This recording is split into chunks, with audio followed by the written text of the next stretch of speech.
오늘의 성경 말씀은 시편 1편 1절로 6절까지입니다. 화면 보시면서 함께 교독하겠습니다. 제가 먼저 읽겠습니다. 복 있는 사람은 악인의 꾀를 좇지 아니하며 죄인의 길에 서지 아니하며 오만한 자의 자리에 앉지 아니하고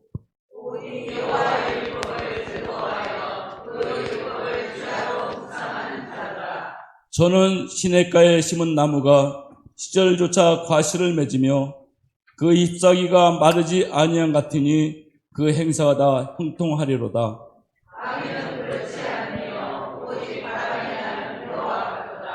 그러므로 악인이 심판을 견디지 못하며 죄인이 의인의 회중에 들지 못하리로다. 대저 의인의 길로 여호와께서 인정하시나 악인의 길은 망하리로다. 아멘. 강사 목사님 소개했습니다. 오늘 말씀해 주실 우희영 목사님은 날마다 교회 담임 목사님이시며 행복을 자연스러운 주제로 말씀 선포해 주겠습니다. 목사님 나오실 때 우리 모두 오른손 들고 할렐루야로서 환영하여 주시면 감사하겠습니다. 자, 목사님 나오십니다. 할렐루야! 할렐루야!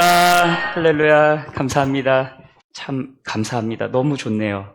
너무 좋네요. 네, 어제 창원에 내려와서 하룻밤을 지내면서 새벽에 잠이 깼습니다. 잠이 깨서 이거는 하나님이 기도하라고 깨우신 것 같다 싶어서 이렇게 좀 기도하고 교회에 이렇게 강사실에 있는 달력이 이렇게 갑자기 눈에 보여가지고 봤더니 거기 표어가 이렇게 쓰여 있더라고요. 초대교회 같이 역사하는 교회. 아멘. 얼마나 귀한지요. 초대교회는 예수님께서 피로 세우신 교회였습니다. 날마다 생명력이 있고 복음이 선명하게 전파되고 많은 이들이 흥왕하여 예수의 이름 앞에 무릎 꿇는 교회가 초대교회였지 않습니까?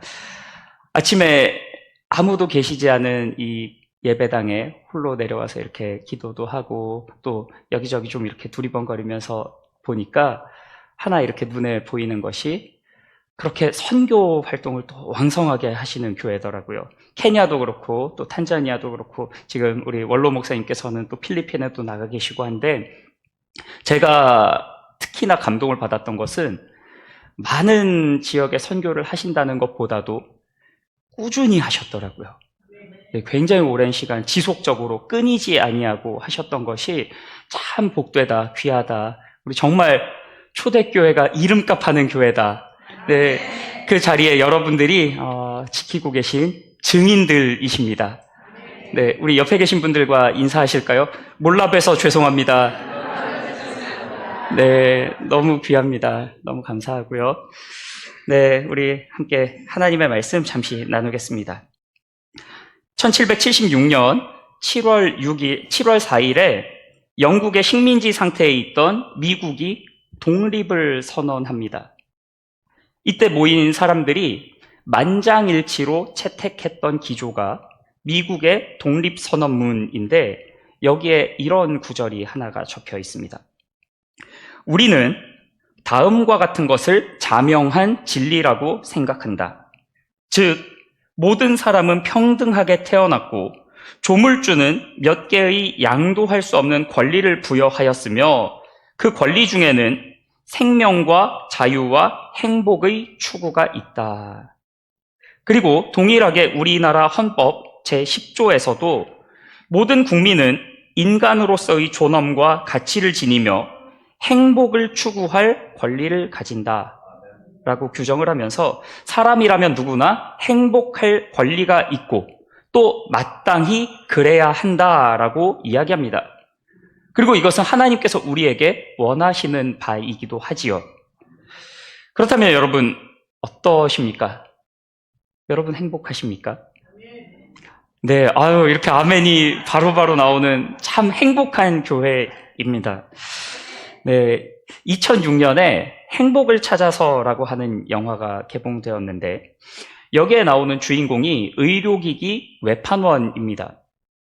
아들과 아내가 있는 가장이고 가족들을 부양하기 위해서 누구보다 성실하게 자기의 삶의 자리에서 그렇게 살아가는 사람인데 문제는 자기가 하는 일이 생각처럼 잘 풀리지가 않아서 너무너무 힘들고 고생하고 그런 삶을 사는 겁니다.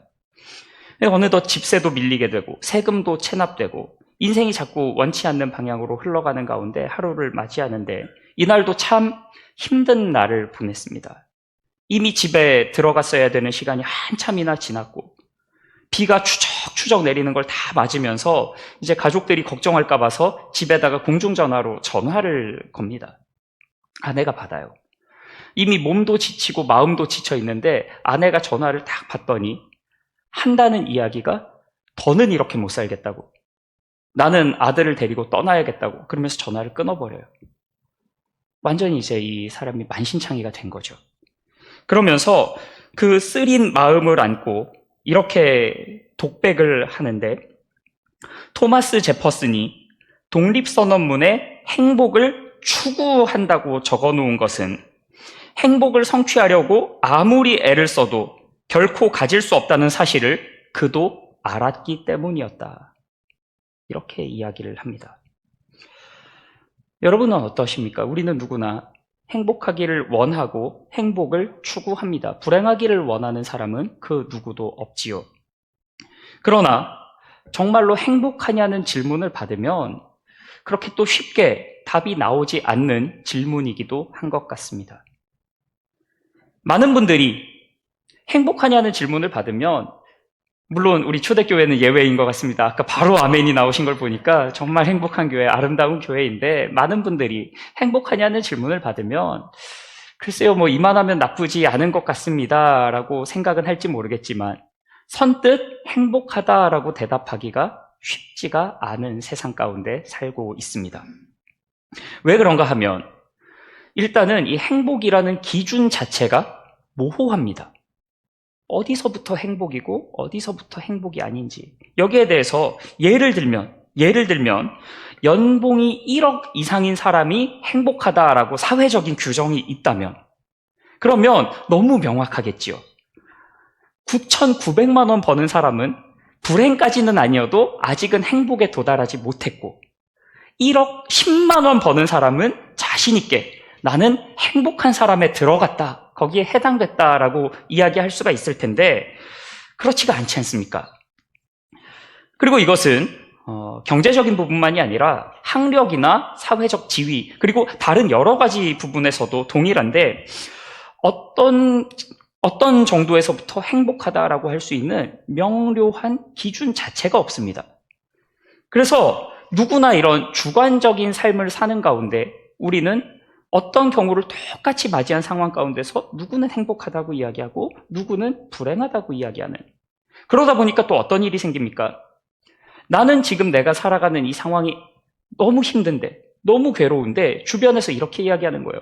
아무개 집사 그래도 그 정도면 행복한 줄 알고 감사하면서 살아. 막 속이 뒤집어지지요. 그리고 또 반대로 나는 괜찮아요. 나는 아무렇지 않아요. 나는 행복해요. 그런데 주변에서는 나의 어떤 외적인 것을 보면서 또 괜히 불쌍하게 여기고 동정하고 그런 일들이 이 세상 가운데 너무 많이 있지요. 이토록 우리는 행복에 관한 정확한 기준 자체를 가질 수가 없는데 가만히 보면 하나님께서는 이미 오래전부터 우리에게 그 기준을 세워주셨고 말씀을 통해서 그게 무엇인지를 끊임없이 알려주고 계셨습니다. 그렇기 때문에 하나님께서 우리에게 말씀하시는 이 참된 행복이라는 것이 무엇인지 그리고 우리는 어떻게 하면 하나님의 백성으로서 그가 창조하신 목적에 따라 그 행복을 소유하며 누릴 수 있는지에 대해서 짧은 시간이지만 우리 말씀을 통해 잠시 나누고자 합니다. 네, 시편 1편 말씀 여러분들 많은 우리 성도님들이 참 사랑하고 또 즐겨 묵상하시는 말씀인 줄로 압니다. 그래서 많은 분들이 또 암송하시기도 할 텐데 1절 말씀이 어떻게 시작하고 있죠? 복 있는 사람은. 네, 여기에서 이 복에 해당하는 말이 히브리어로 아쉐르라는 말을 쓰고 있는데 이 말은 정확하게는 우리가 이 세상 가운데서 이 사회에서 일반적으로 이야기하는 복의 의미보다는 행복의 의미에 더 가깝습니다. 만약에 사람들이 보통 보편적으로 이야기하는 복이라고 했다면 바라크라고 하는 다른 단어가 있는데 여기에서는 행복의 의미에 더 가까운 아쉐르라는 말을 씁니다. 그래서 이 말을 조금 더 원어에 가깝게 번역을 하자면 복 있는 사람은 이라는 말이 곧 행복하도다 이러한 사람이여 라는 의미가 됩니다. 그러면 이제 어떤 사람이 그토록 행복한 사람인지에 대해서 그 뒤에 조금 더 구체적으로 설명을 하는데 우리 1절 말씀 같이 한 목소리로 읽어보실까요? 복 있는 사람은 악인의 꾀를 좇지 아니하며 죄인의 길에 서지 아니하며 오만한 자의 자리에 앉지 아니하고 아멘. 네, 여러분 성경의 기억을 한번 좀 더듬어 보실까요? 성경에서는 사람의 인생을 가리켜서 대표적으로 두 가지의 비유를 듭니다. 하나는 길의 비유를 통해서 사람의 인생을 이야기하고 다른 하나는 나무의 비유입니다. 그런데 시편 1편을 보면 그 두 가지가 다 나와요. 먼저는 길에 대해서 등장하지요. 한번 지금부터 이 내용을 머릿속으로 그림을 그리듯이 상상을 하면서 좀 따라와 보시면 좋겠습니다. 한 사람이 인생이라고 하는 길을 걸어가는 거예요. 그런데 그 길 위에 어떤 사람들이 있습니까? 악인들이 자기 나름대로의 꾀를 가지고 이 길이 옳다, 저 길이 옳다 사람들을 미혹하는 겁니다. 이때 이 미혹에 넘어가거나 흔들리지 않고 좌로나 우로나 치우치지 않는 것이 바로 복 있는 사람의 첫 번째 단계입니다. 그 다음에 등장하는 것이 죄인의 길에 서지 아니하며. 앞에서는 이 사람이 길을 걸어가고 있었지요.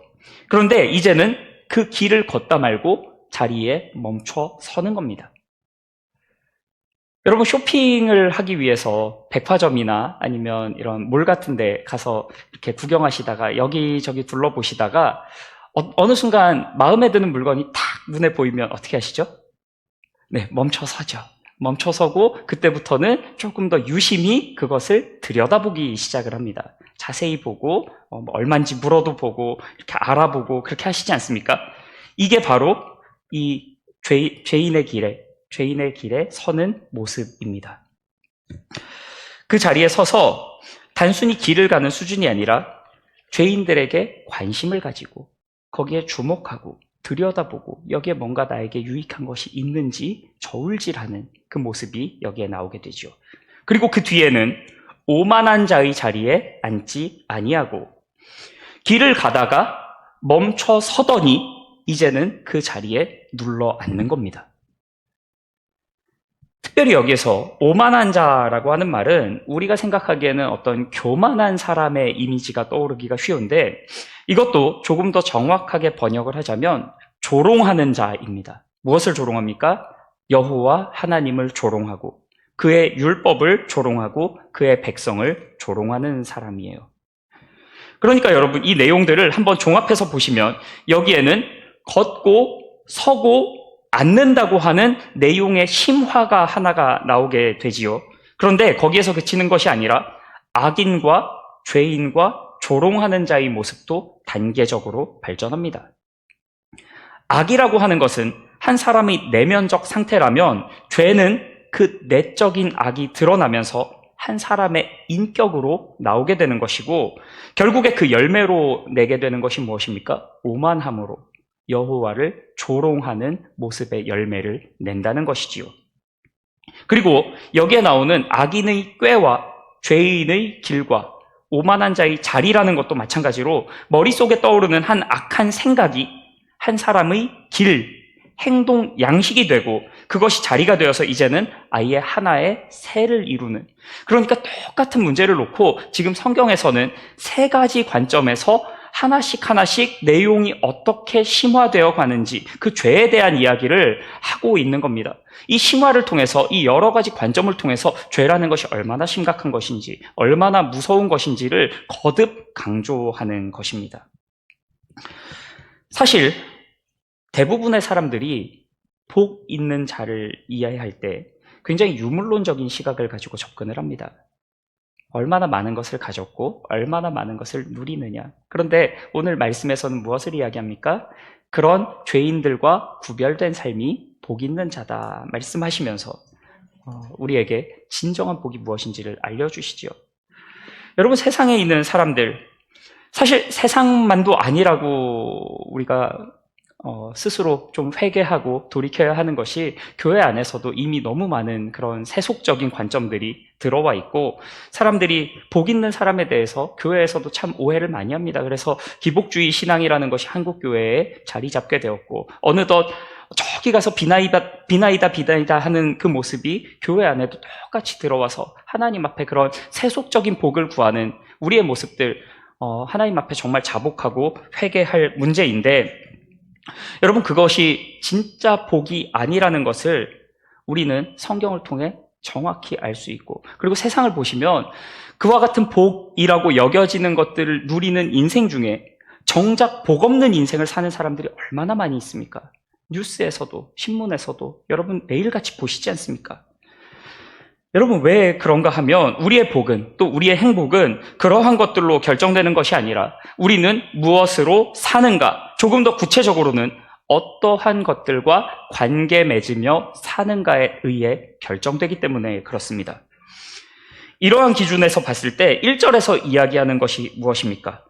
우리가 관계 맺지 말아야 할 것들, 그리고 2절에서는 우리가 무엇으로 관계를 맺어야 하는지를 또 이어서 이야기합니다. 무엇이라고 2절에 나오는가 하면, 오직 여호와의 율법을 즐거워하여 그 율법을 주야로 묵상하는 자로다. 아멘. 아멘. 우리가 여호와의 말씀, 여호와의 율법, 그의 계명을 가지고 관계 맺으며 하나님 안에 친밀한 가운데 살아야 한다는 겁니다. 아멘. 그리고 그 관계는 어떻게 시작되는가 하면 즐거워하는 겁니다. 즐거워하는 겁니다. 여기에서 즐거움이라는 것이 한 사람의 내면적인 상태이고, 그것이 드러나서 열매 맺는 것이 무엇입니까? 여호와의 말씀을 주야로 묵상하는 겁니다. 여러분, 한번 이 구조도 잘 보시면, 아까 우리가 한 사람이 내적인 악을 가진 것이 죄의 모습으로 나오고 오만의 열매를 맺었던 것 기억하시지요? 동일한 구조에서 행복한 사람의 모습은 여호와의 율법을 향한 내적인 즐거움이 그것을 주야로 묵상하는 열매로 맺어진다는 겁니다. 특별히 여러분, 여기에서 묵상한다는 말을 우리가 좀 살펴보면 이것이 히브리어로 하가입니다. 하가. 그런데 이 말은 원래 어떤 소리를 뜻하는 의성어예요. 의성어. 예를 들면 우리가 어흥, 꽃기호 하는 그런 소리들 있죠. 그러면 이 하가는 무엇을 표현한 소리인가 하면 사람이 호흡하는 소리를 하가라고 이야기를 합니다. 그래서 이것이 무엇을 의미하느냐? 복 있는 사람은, 또 행복한 사람은, 의인은 여호와의 율법을 즐거워하고 주야로 우리의 모든 시간에 그 율법으로 호흡하며 사는 사람이 바로 복 있는 자라고 오늘 말씀은 우리에게 이야기하고 계신 겁니다. 여러분, 재미있는 것은 이 호흡이라는 것은 우리 가운데 들어가기도 하지만 나와야 하기도 합니다. 이것이 두 가지가 다 돼야 돼요. 그런데 한편으로 보면 많은 성도들이, 많은 교회들이 하나님의 율법이 들어가는 데까지는 참 잘 되는 것 같은데 나오는 것은 또 다른 이야기가 아닌가 생각이 됩니다. 우리가 여호와의 율법으로 들이마신 사람이라면, 그 말씀으로 하나님과 관계 맺는 사람이라면 나오는 것도 동일하게 하나님의 그 율법에 따라, 하나님의 법칙에 따라, 그 사랑에 따라 아름다운 것들이 나와야 하는데, 어떻게 하나님의 율법을 들이마신 사람이 저런 말을, 저런 행동을, 저런 생각을 내쉴 수가 있는지 참 의아하기도 하고 참 우리의 마음이 찔릴 때가 많이 있는 것 같습니다. 저도 여기에서 예외가 아니고요. 그래서 우리가 이 말씀 앞에 주님, 우리가 하나님의 율법을 들이마신 자로서, 하나님의 사랑을 호흡한 자로서 동일하게 내쉴 수 있게 하여 주시옵소서. 네, 그 간구가 늘 있어야 할 줄로 믿습니다. 특별히 여러분, 이 하가라고 하는 말이 똑같이 사용된 말씀이 한 구절 있는데, 우리 같이 시편 2편 1절 말씀 한번 찾아보실까요?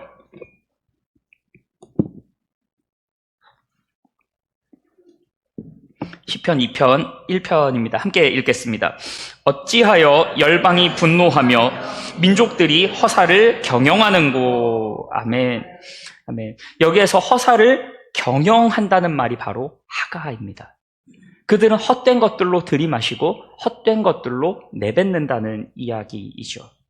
그러면서 과연 하나님의 백성이라고 하는 우리들은 무엇으로 호흡하며 살 것인지를 오늘 본문 가운데 우리에게 하나님께서 묻고 계신 겁니다. 여러분은 이 세상 가운데 어떤 것으로 호흡하며 살기로 결단하십니까? 2절에 나오는 열방과 같이 헛된 것들로 마시며 내뱉는 삶을 사시겠습니까? 여호와의 말씀으로, 그 율법으로 주야 가운데 호흡하며 내쉬기로 결단하십니까? 그렇지요. 우리는 오직 하나님의 말씀만이 우리의 삶의 지표가 되고 양식이 되고 그것이 우리의 전부가 되어서 우리는 주님만 좌로도 우로도 치우치지 아니하며 따라가겠습니다. 결단하는 자들입니다. 그래서 오직 이 자리에 계신 모든 성도님들께서 하나님의 말씀으로 즐거워하고 우리의 모든 시간과 공간 속에서 그 말씀으로 호흡하며 사시기를 주님의 이름으로 축원합니다. 제가 아는 한 목사님께서 개척을 하시면서 교회 이름을 나무의 숨 교회라고 지으셨어요. 나무의 숨. 굉장히 특이한 이름이죠. 그래서 도대체 무슨 생각을 가지고 이런 이름을 지으셨는지를 생각을 해보니까 여쭤봤더니 나무는 이 세상 가운데서 호흡을 하며 산다는 거죠. 숨을 쉬는데 이산화탄소를 들이마시고 산소를 내뱉는다는 거예요. 그래서 이산화탄소를 마시고 산소를 내뱉는 거, 어떤 특별한 노력을 하는 게 아니라 이 세상에서 그저 호흡하며 살 뿐인데 세상을 아름답게 하고 깨끗하게 하고 그렇게 유지시키는 역할을 하는 게 나무다. 그래서 우리 교회가 나무의 숨과 같은 교회가 되기를 원하는 마음으로 이런 이름을 지었다라고 하시더라고요. 너무 멋있어서 교회 개척할 때 따라하고 싶더라고요. 그런데 여러분, 우리 성도의 삶이 정말 그런 것 같습니다. 우리가 여호와의 말씀으로 호흡하고 살면 우리는 아무것도 안 하고 특별히 노력을 해서 내가 애를 써서 무엇인가를 하는 게 아니라 그저 호흡하며 살았을 뿐인데 이 세상의 많은 것들을, 이 더러운 것들을 끌어안고 이 세상을 정화시키며 하나님의 나라를 세워가는 우리 모든 주의 백성들의 삶인 줄로 믿습니다. 아멘. 네, 그러면서 이제 3절로 넘어가면서부터는 성도의 삶을 나타내는 또 다른 비유. 아까는 길의 비유가 나왔다면 이제는 나무의 비유가 나오는데 그것도 그냥 나무가 아니라 시냇가에 심겨진 나무라고 오늘 본문은 이야기합니다. 여러분, 특별히 성경에서 하나님의 백성을 나무로 비유할 때에는 항상 수동태의 형태로 쓰이는데 여러분, 왜 그렇겠습니까? 나무는 자기가 스스로 가서 원하는 곳에 심기는 것이 아니고 주인이 원하는 자리에 심어주면 그 자리에서 자라는 게 나무입니다. 그래서 우리가 나무라는 것은 하나님께서 정확하신 뜻과 계획과 목적에 따라 우리를 이 자리에 심으셨고 그 자리가 곧 내가 여호와의 율법으로 숨을 쉬어 이 땅을 하나님의 나라로 정화하는 사명의 자리가 된다는 것이지요. 그래서 우리가 시냇가에 심긴 나무라고 하는 말은 하나님께서 우리를 심으신 이 자리에 하나님의 생명력을 날마다 불어넣어 주시고 날마다 새롭고 신선한 물을 공급받는 가운데 철을 따라 열매를 내도록 하신다는 이야기입니다. 여러분, 하나님께서 아브라함을 부르시고 복을 주실 때 무엇이라고 말씀하십니까? 너는 복이 될지라, 복을 받아라 말씀하신 것이 아니라 너 자신이 복이 되라고 말씀하세요. 여러분, 내가 이미 복 그 자체인 사람은 더 이상 복을 갈구할 필요가 없습니다. 이미 내 안에 내가 복이 되어서 내 자신이 복으로 그 자체가 충만하여 넘치는데 무슨 복을 더 받겠다고 그렇게 갈급해야 하겠습니까? 이러한 측면에서 보자면 돈 많은 사람들이 결코 돈이 복이 아니라는 것을 보여주는 증거가 있습니다. 우리는 많은 사람들이 이 돈을 가지고 그렇게 사는 것을 보면서 복받았다라고 생각을 하는데 정작 그 사람들은 그 복이라고 여겨지는 돈을 가지고 어디를 갑니까? 절간 찾아가고 무당 찾아다니면서 제발 나에게 복 좀 달라고 그렇게 매달리지 않습니까? 이게 무엇입니까? 우리는 돈이 복이라고 여겼는데 그 사람들은 손에 돈을 쥐고 보니까 이 돈이 복이 아니고 진짜 복을 이 돈을 가지고 사야겠다고 쪼로로 달려간다는 것이지요. 그렇게 향방 없이 사는 인생, 우리가 어떻게 복 있는 인생이라고 하나님의 말씀을 붙들고 사는 우리들이 이야기할 수 있겠습니까? 여러분, 하나님께서는 우리를 부르시고 우리 자신이 하나님 앞에 또 이 땅을 향하여 복 그 자체가 되게 하셨는 줄로 믿으시기 바랍니다. 그러면 더 이상 우리가 그토록 복에 허덕이고 목매달 필요가 없습니다. 그런데 여기에서 한 가지 우리가 또 생각해 보아야 할 문제가 있지요. 그것은 우리 스스로는 복을 만들어낼 능력이 전혀 없는데 대체 우리가 어떻게 복이 될 수 있는가 하는 점입니다. 오늘 본문을 보시면 우리는 그저 나무입니다. 나무. 그 자체로는 아무것도 할 수가 없습니다. 그런데 중요한 것은 하나님께서 우리를 심으신 그 자리가 시냇가라는 사실이에요. 날마다 하나님의 은혜와 복이 우리의 뿌리를 통해 우리를 충만하게 하고 그 결과 철을 따라 열매를 내서 나를 통하여 수많은 사람들이 그 복의 열매를 누리도록 우리를 불러 세우셨다는 겁니다. 그게 우리가 늘 이야기하는 축복의 통로가 되는 것이지요. 그런데 여러분, 이 열매라는 것은 내가 내고 싶은 때에 내 마음대로 내는 것이 아니라 철을 따라 하나님께서 뜻하시는 정확하신 그 시간에 따라 낸다라고 이야기합니다. 대부분의 사람들이 힘들어하는 문제 중에 하나가 바로 남의 때와 나의 때를 비교하는 데서부터 그 괴로움이 시작되는 것 같습니다. 똑같은 태양 아래에서 똑같이 비를 맞고 똑같이 바람과 풍파를 견뎠는데 왜 저 사람은 열매가 있고 나는 열매가 없을까? 열매가 맺히기는 하는 것일까? 그런 두려움도 있고 괴로워하고. 그런데 여러분, 이것이 이제 상대적 박탈감으로 다가오는 그 상황 가운데 하나님은 우리에게 이렇게 말씀하십니다. 내가 정한 때가 있다. 때가 있다. 네가 내는 것이 아니라 철을 따라 내가 내도록 한다. 말씀하십니다. 그렇기 때문에 우리가 하나님의 선하심과 주권을 온전히 신뢰하고 믿는다면 나의 때를 스스로 평가하는 것 자체가 어떤 면에서 보자면 하나님의 주권에 대한 불신과 도전이 되는 겁니다. 하나님께서는 그 원하시는 각자에게 주어진 때에 맞게끔 하나님이 원하시는 그 자리에서 하나님의 열매를 내는 것이 곧 행복한 삶이고 그러한 사람의 잎은 결코 시들지 않을 것이라고 오늘 말씀 가운데 이야기하십니다.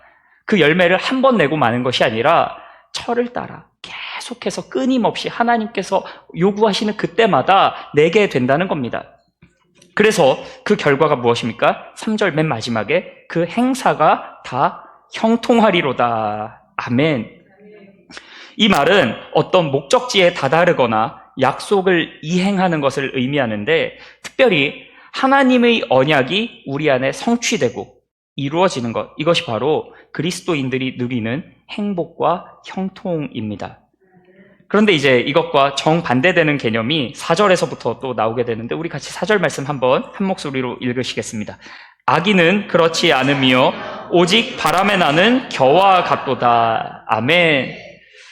여러분, 겨가 무엇입니까? 우리 아까 영상에 보니까 그렇게 추수하는 영상도 너무 아름답게 나오고 그랬는데 이 알곡이 없는 빈 껍데기가 겨 아닙니까? 아무런 가치도 없고 그저 키질 한번 하면 공중으로 흩날려 사라져버리는 것. 이게 바로 악인들의 모습이라는 겁니다. 그런데 그것도 그저 그 겨가 가만히 있는 것이 아니라 바람에 날린다고 성경은 이야기하죠. 이 말을 조금 더 원어에 가깝게 해석을 하자면 바람이 한 번 부는 것이 아니라 계속해서 그 뒤를 쫓아다니면서 계속해서 불어서 그를 밀어내는 거예요.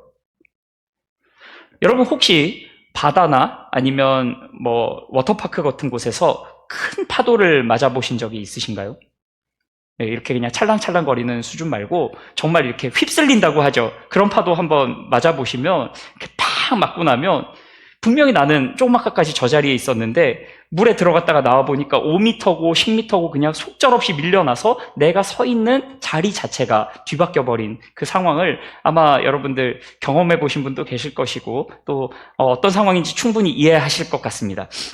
이게 바로 오늘 본문이 이야기하는 바람에 날리는 겨와 같은 악인들의 인생입니다. 그 삶에 어떠한 안정감도 없고 나는 분명히 여기에 자리를 잡았다고 생각했는데 바람 한 번에 속절없이 밀려나서 내가 서 있는 자리라는 것 자체가 없는 존재. 얼마나 비참합니까? 끝까지 쫓기고 방황하는 인생. 이것을 성경에서는 또 다른 표현으로 유리하는 인생이라고 표현을 하지요. 여러분, 앞에서 의인은 나무와 같이 시냇가에 뿌리를 내려서 비가 오나 바람이 부나 늘 그 자리를 견고하게 지키면서 필요한 양분을 공급받아 열매를 내는데 악인들에게는 자기 자리라는 것이 없습니다. 매 순간순간 눈만 뜨면 내가 어디까지 밀려나 있는지도 알지 못하는 거예요. 그리고 그 결과로 5절에 악인들은 심판 안에서 견디지 못하며 의인들의 공회 안에 들어가지도 못한다고 성경은 기록합니다.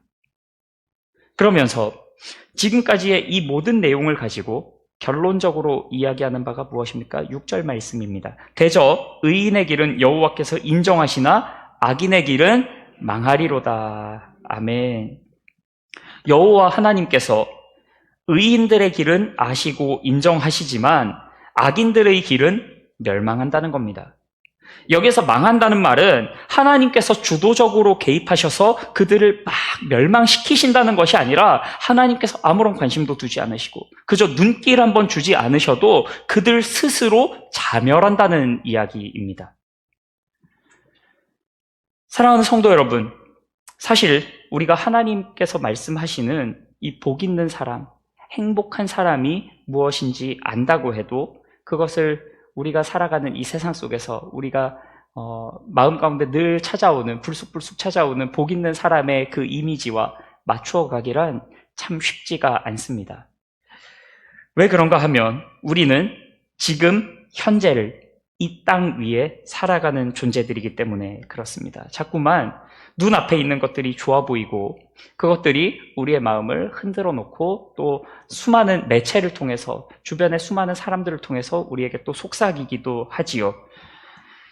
그런데 그런 우리에게 하나님께서 무엇이라고 말씀하십니까?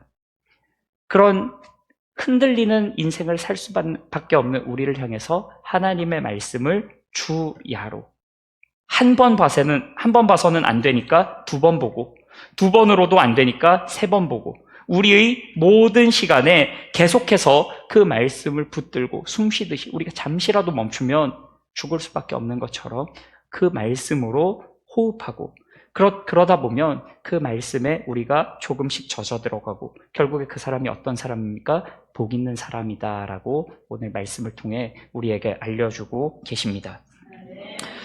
여러분, 하나님께서는 그런 복 있는 자를 아시고 인정하신다라고 성경은 이야기합니다. 여러분, 우리에게 이것보다 더 기쁘고 복된 소식이 무엇이 있겠습니까? 여러분, 수많은 사람들이 이 세상에서 왜 그토록 치열하게 하루하루를 전쟁처럼 살아갑니까? 인정받으려고 그러는 것 아니겠습니까?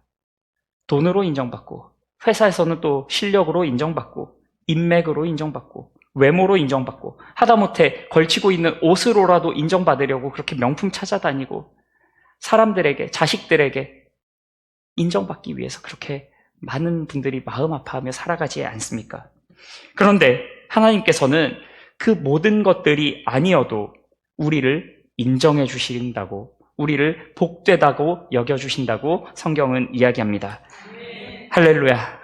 할렐루야. 네, 너무나 귀한 일이지요. 이 사실을 우리 가슴속에 기억하고 있는 사람은 비록 오늘 나의 삶에 비가 내리고 바람이 불고 풍랑이 일어서 때로는 아플 수 있고 속이 상할 수 있고 눈물 흘릴 수 있겠지만 그럼에도 불구하고 나는 행복합니다 라고 말할 수 있는 겁니다. 왜 그렇습니까? 하나님 때문에, 예수님 때문에 우리는 행복한 것이지요. 그 행복은 이 세상에 그 누구도 그 무엇도 우리로부터 빼앗지 못할 줄로 믿습니다. 아멘. 이 말씀을 붙들고 조금 전에 하신 고백과 같이 결코 흔들리지도 빼앗기지도 않는 참된 행복을 소유하시고 이 땅을 향하여 진짜 복이 무엇인지 우리의 모든 삶을 통해 열매 맺고 증거하는 저와 여러분이 되시기를 주님의 이름으로 축원합니다. 아멘. 기도하시겠습니다. 이제는 우리 구주 예수 그리스도의 은혜와 하나님 아버지의 무한하신 사랑하심과 성령의 감화감동 교통 역사하심이 주님 안에 참된 행복이 무엇인지를 발견하고 오직 우리는 주님으로 말미암아서만 살겠습니다. 주님 안에서만 참된 행복을 알고 다른 곳에 나아가지 않겠습니다. 복 있는 인생 살겠습니다. 그러기로 결단하며 고백하는 모든 주의 백성들 머리 위에와 주께서 사랑하시는 창원 초대교회 위에 특별히 초대교회와 같은 역사가 날마다 충만케 되기를 간구하는 그 모든 기도의 자리 위에 이제로부터 영원토록 함께 있을지어다. 아멘.